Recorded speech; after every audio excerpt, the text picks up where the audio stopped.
You can't say it, but you know it's true. Good evening, everybody.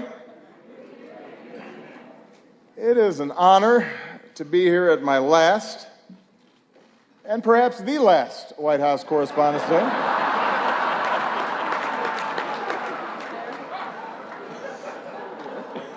You all look great. The end of the Republic has never looked better.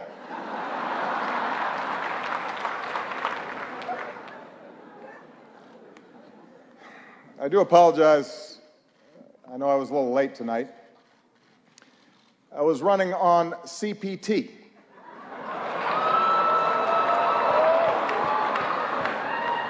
Which stands for jokes that white people should not make.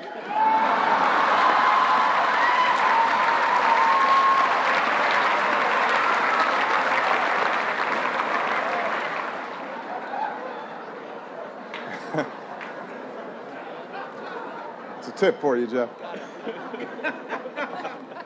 Anyway, here we are. My 8th and final appearance at this unique event. And I am excited. If this material works well, I'm going to use it at Goldman Sachs next year.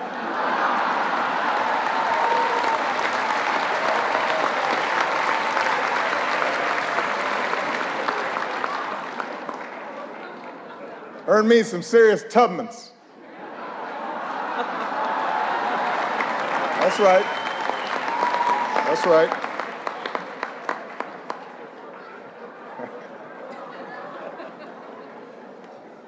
My brilliant and beautiful wife, Michelle, is here tonight.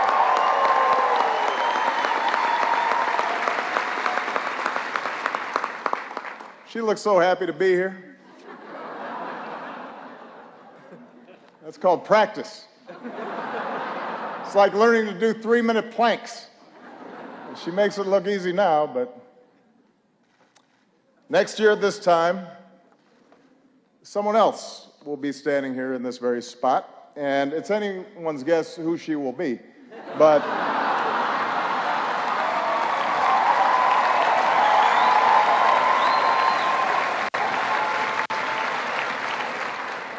standing here, I can't help but be reflective, a little sentimental. 8 years ago, I said it was time to change the tone of our politics. In hindsight, I clearly should have been more specific.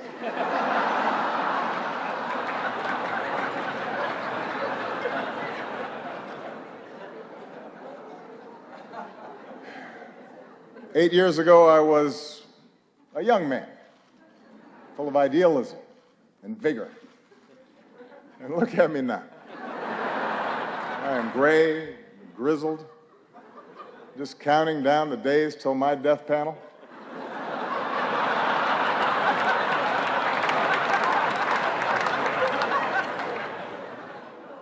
Hillary once questioned whether I'd be ready for a 3 a.m. phone call. Now I'm awake anyway because I got to go to the bathroom. I'm up.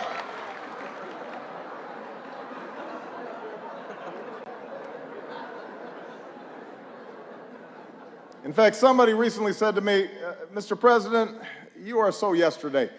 Justin Trudeau has completely replaced you. He's so handsome. He's so charming. He's the future. And I said, Justin, just give it a rest.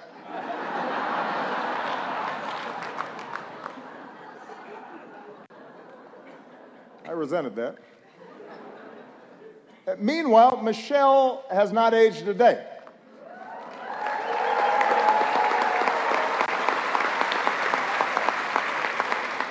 The only way you can date her in photos is by looking at me. Take a look. Here we are in 2008. Here we are a few years later. And this one is from 2 weeks ago.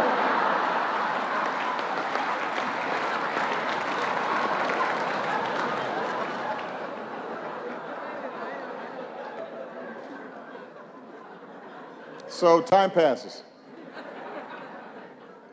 In just 6 short months, I will be officially a lame duck, which means Congress now will flat out reject my authority, and Republican leaders won't take my phone calls. And this is going to take some getting used to. It's a curveball. I don't know what to do with it.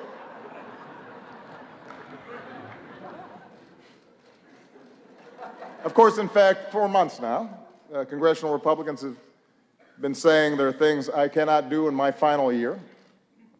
Unfortunately, this dinner was not one of them.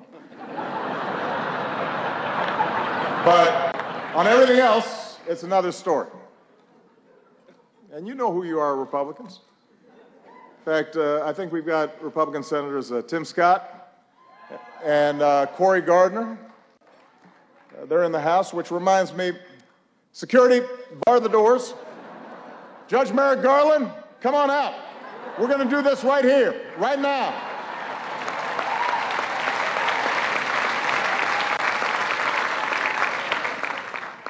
It's like the Red Wedding.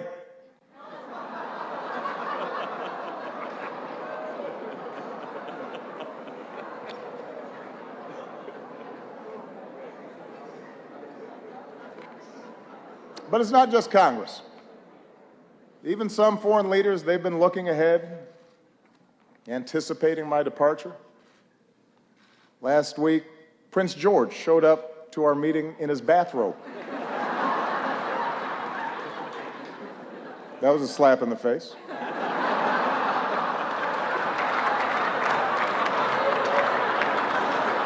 A clear breach of protocol.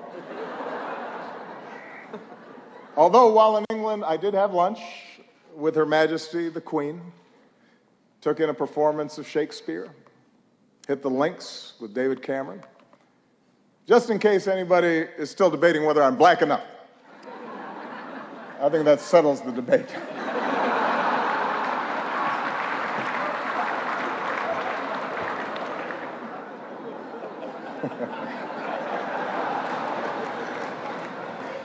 I won't lie.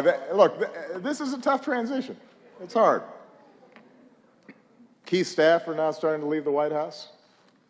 Even reporters have left me. Savannah Guthrie, she's left the White House press corps to host the Today Show. Norah O'Donnell left the briefing room to host CBS This Morning. Jake Tapper left journalism to join CNN.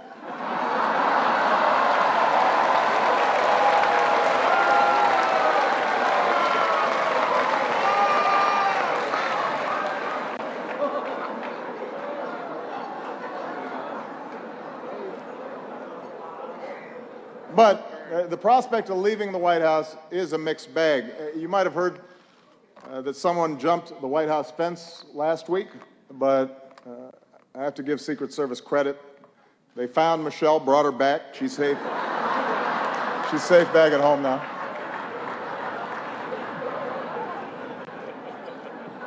It's only 9 more months, baby. Settle down.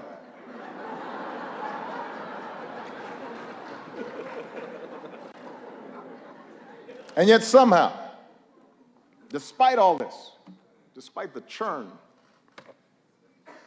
in my final year, my approval ratings keep going up. The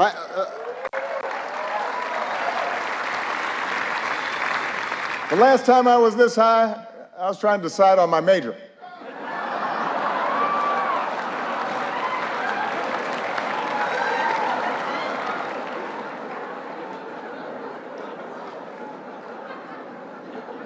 And here's the thing, I haven't really done anything differently. So it's odd. Even my aides can't explain the rising poll numbers. What has changed? Nobody can figure it out.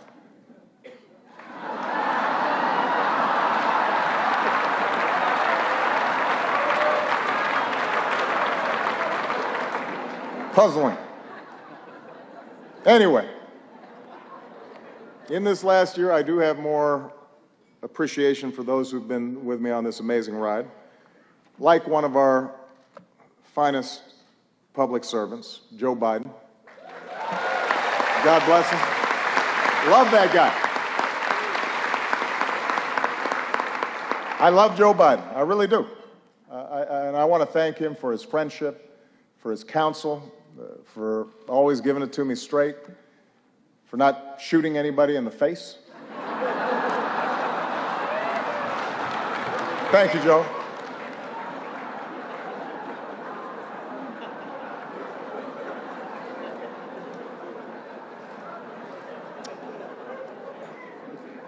Also, I would be remiss, let's give it up for our host, Larry Wilmore.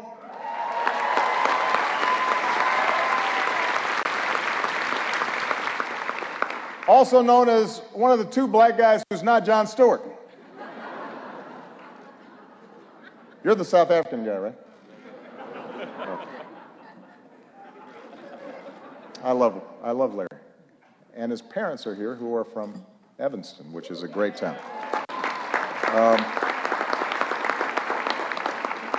I also would like to acknowledge some of the award-winning reporters that we have with us here tonight. Rachel McAdams, Mark Ruffalo, Leah Schreiber. Thank you all for everything that you've done. I'm just joking.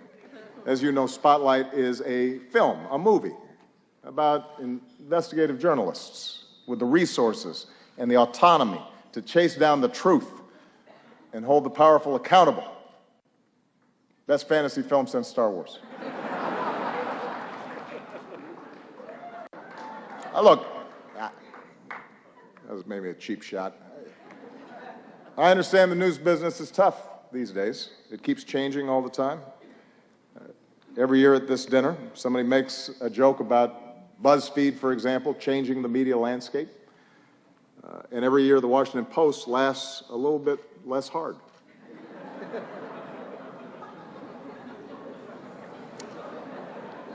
It's kind of a silence there, especially at the Washington Post table. GOP Chairman Reince Priebus is here as well. Glad to see that you feel that you've earned a night off. Congratulations on all your success. The Republican Party, the nomination process, it's all going great. Keep it up.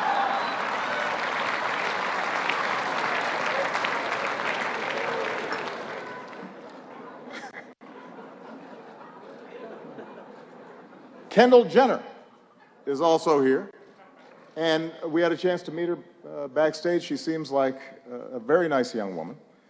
I'm not exactly sure what she does, but I am told that my Twitter mentions are about to go through the roof.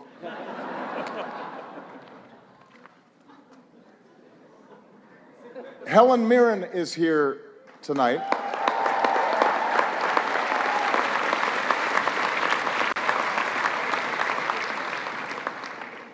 I don't even have a joke here. I just think Helen Mirren is awesome.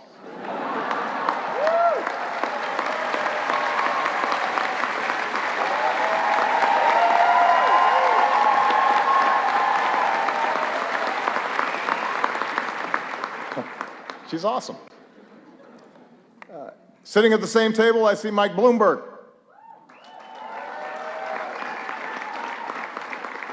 Mike, a combative, controversial New York billionaire, is leading the GOP primary, and it is not you. That has to sting a little bit.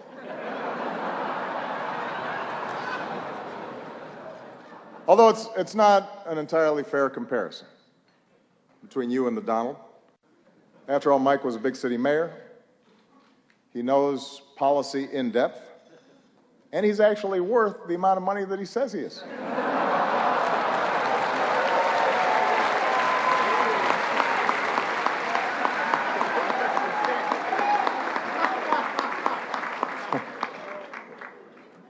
What an election season. For example, we've got the bright new face of the Democratic Party here tonight, Mr. Bernie Sanders. There he is.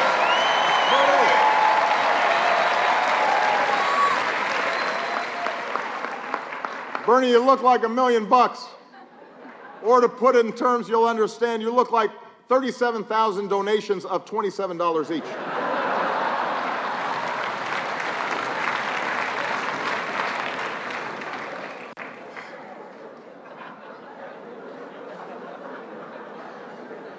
A lot of folks have been surprised by the Bernie phenomena, especially his appeal to young people, but not me.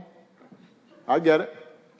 Just recently, a young person came up to me and said she was sick of politicians standing in the way of her dreams.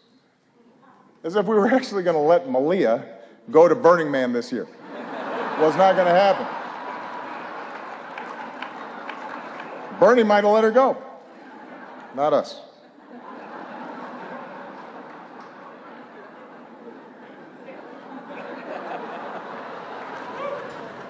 I am hurt, though, Bernie, that you've been distancing yourself a little from me.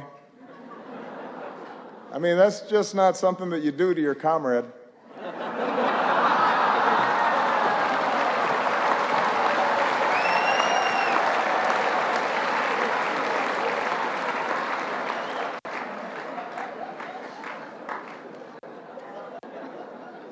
Bernie's slogan has helped his campaign catch fire among young people. Feel the burn. Feel the burn. It's a good slogan. Hillary's slogan has not had the same effect. Let's see this.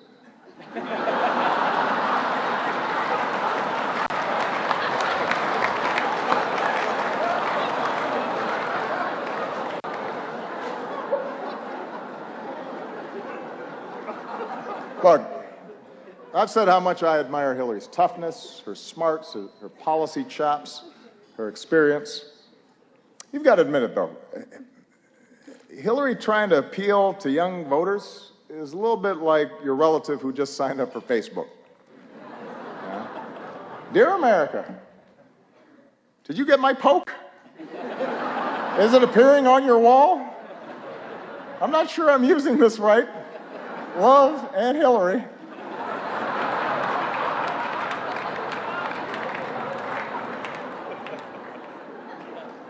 It's not entirely persuasive.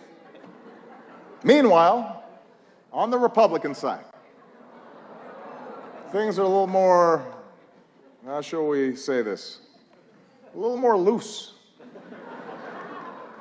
Just look at the confusion over the invitations to tonight's dinner. Guests were asked to check whether they wanted steak or fish, but instead, a whole bunch of you wrote in Paul Ryan.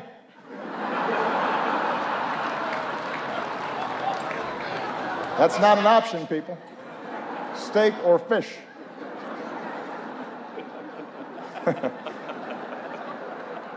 You may not like steak or fish, but that's your choice.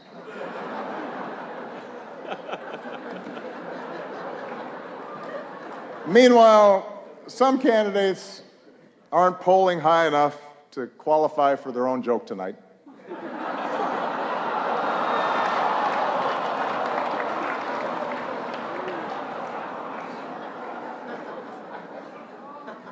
The rules were well established ahead of time. And then there's Ted Cruz. Ted had a tough week. He went to Indiana, Hoosier country, stood on a basketball court, and called the hoop a basketball ring.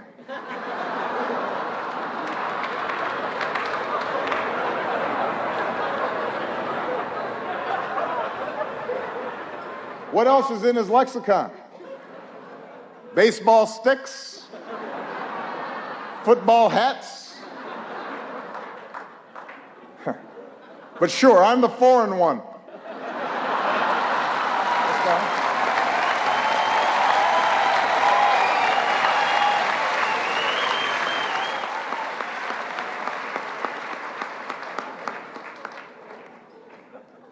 Well, let me conclude tonight on a more serious note. I want to thank the Washington Press Corps. I want to thank Carol for all that you do.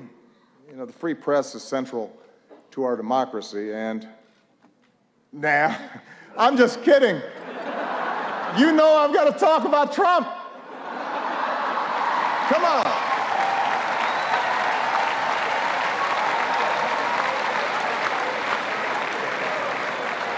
We weren't just going to stop there. Come on.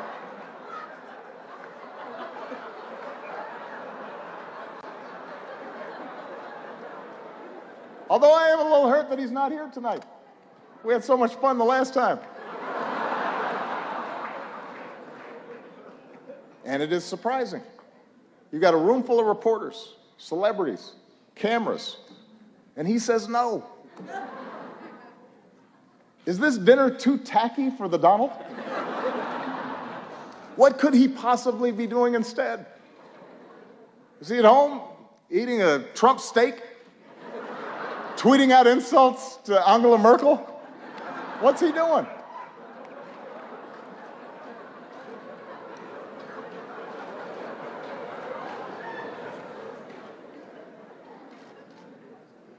The Republican establishment is incredulous that he's their most likely nominee. Incredulous, shocking. They say Donald lacks the foreign policy experience to be president. But in fairness, he has spent years meeting with leaders from around the world.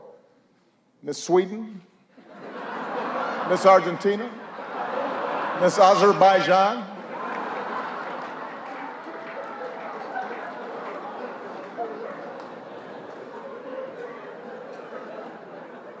And there's one area where Donald's experience could be invaluable, and that's closing Guantanamo.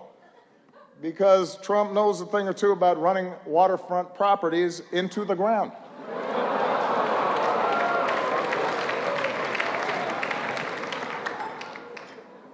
All right, that's probably enough. I mean, I've got more material. No. I don't want to spend too much time on the Donald.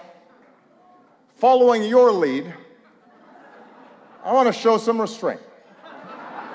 Because I think we can all agree that from the start, he's gotten the appropriate amount of coverage, befitting the seriousness of his candidacy. I hope you all are proud of yourselves.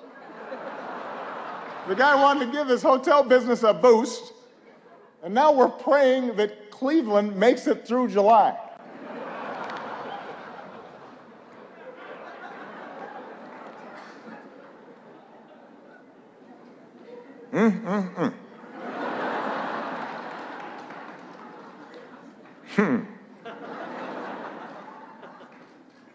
As for me and Michelle, we've decided to stay in D.C. for a couple more years. Thank you. This way, our youngest daughter can finish up high school. Michelle can stay closer to her plot of carrots. She's already making plans to see them every day. Take a look.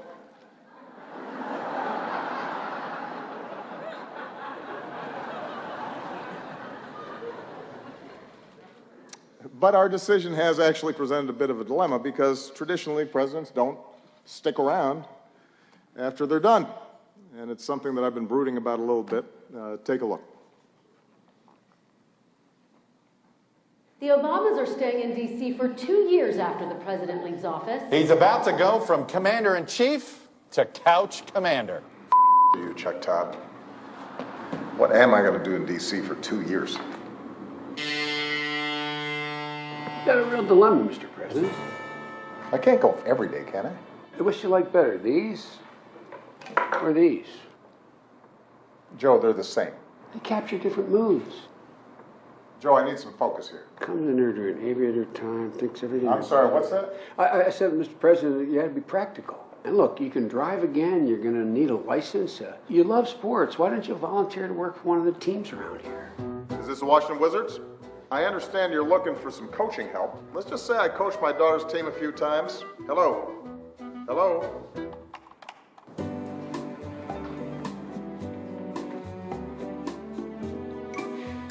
$44.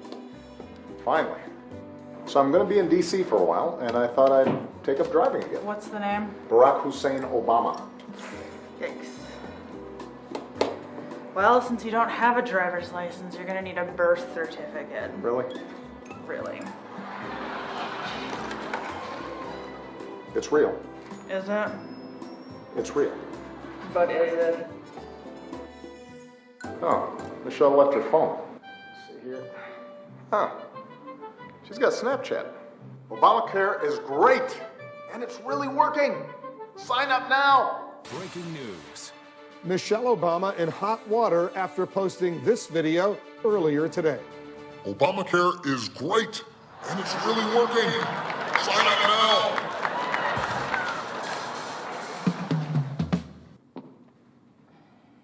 No? No. Did it get a lot of views at least? Honey, enough. Why don't you just talk to somebody who's been through this? I gotta go to Soul Cycle. She's right.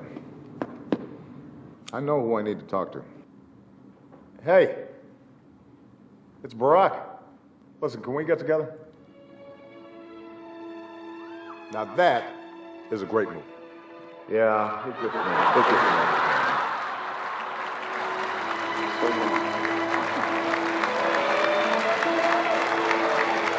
So, you got any advice for me? So now you want my advice? First, stop sending me all these LinkedIn requests. And second, here's the beauty of this whole thing. You've got all the time in the world to figure this out. You can just be you for a while. If you know how to do that again. So I can just be me. And I can wear my mom jeans in peace. I hate these tight jeans. That's good. Yesterday, I had a beer at 11:30 in the morning. And you know, McDonald's now serves breakfast all day long. You know, Michelle's going to be at spin class, so she'll never know. Right. Let it go. You know, it won't be long. You'll be able to walk right out of the Oval Office singing zippity-doo-dah, zippity-yay. And you got plenty of time to work on your tan. And you know what? I finally got the grand bargain on a sweet Chevy Tahoe. Look here. Look here. Yeah. You want one? Breaking news, former President Barack Obama on his 347th round of golf for the year, and it's totally great. And Gloria, not a problem for anybody. I can't think of a reason to care, Wolf, and believe me, I've tried. There you go.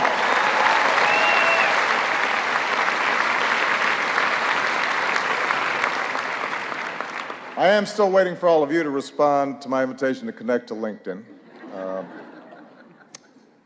But I know you have jobs to do, which is what really brings us here tonight. I know that there are times that we've had differences, and that's inherent in our institutional roles. It's true of every president and his press corps. But we've always shared the same goal, to root our public discourse in the truth, to open the doors of this democracy, to do whatever we can to make our country and our world more free and more just. And I've always appreciated the role that you have all played as equal partners in reaching these goals. Our free press is why we once again recognize the real journalists who uncover the horrifying scandal and brought some measure of justice for thousands of victims throughout the world. They are here with us tonight. Sasha Pfeiffer, Mike Resendez, Walter Robinson, Matt Carroll, and Bed Brandley Jr. Please give them a big round of applause.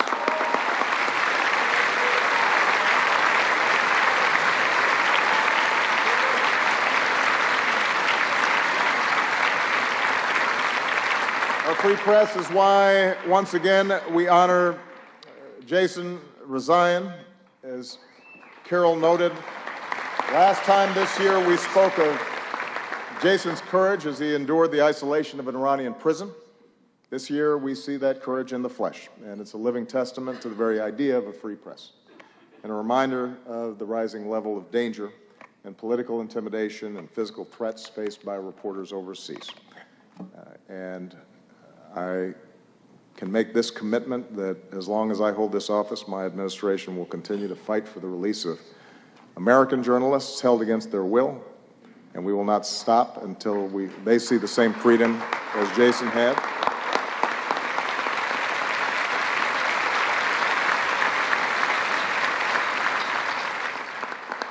At home and abroad, journalists, like all of you, engage in the dogged pursuit of informing citizens and holding leaders accountable and making our government of the people possible.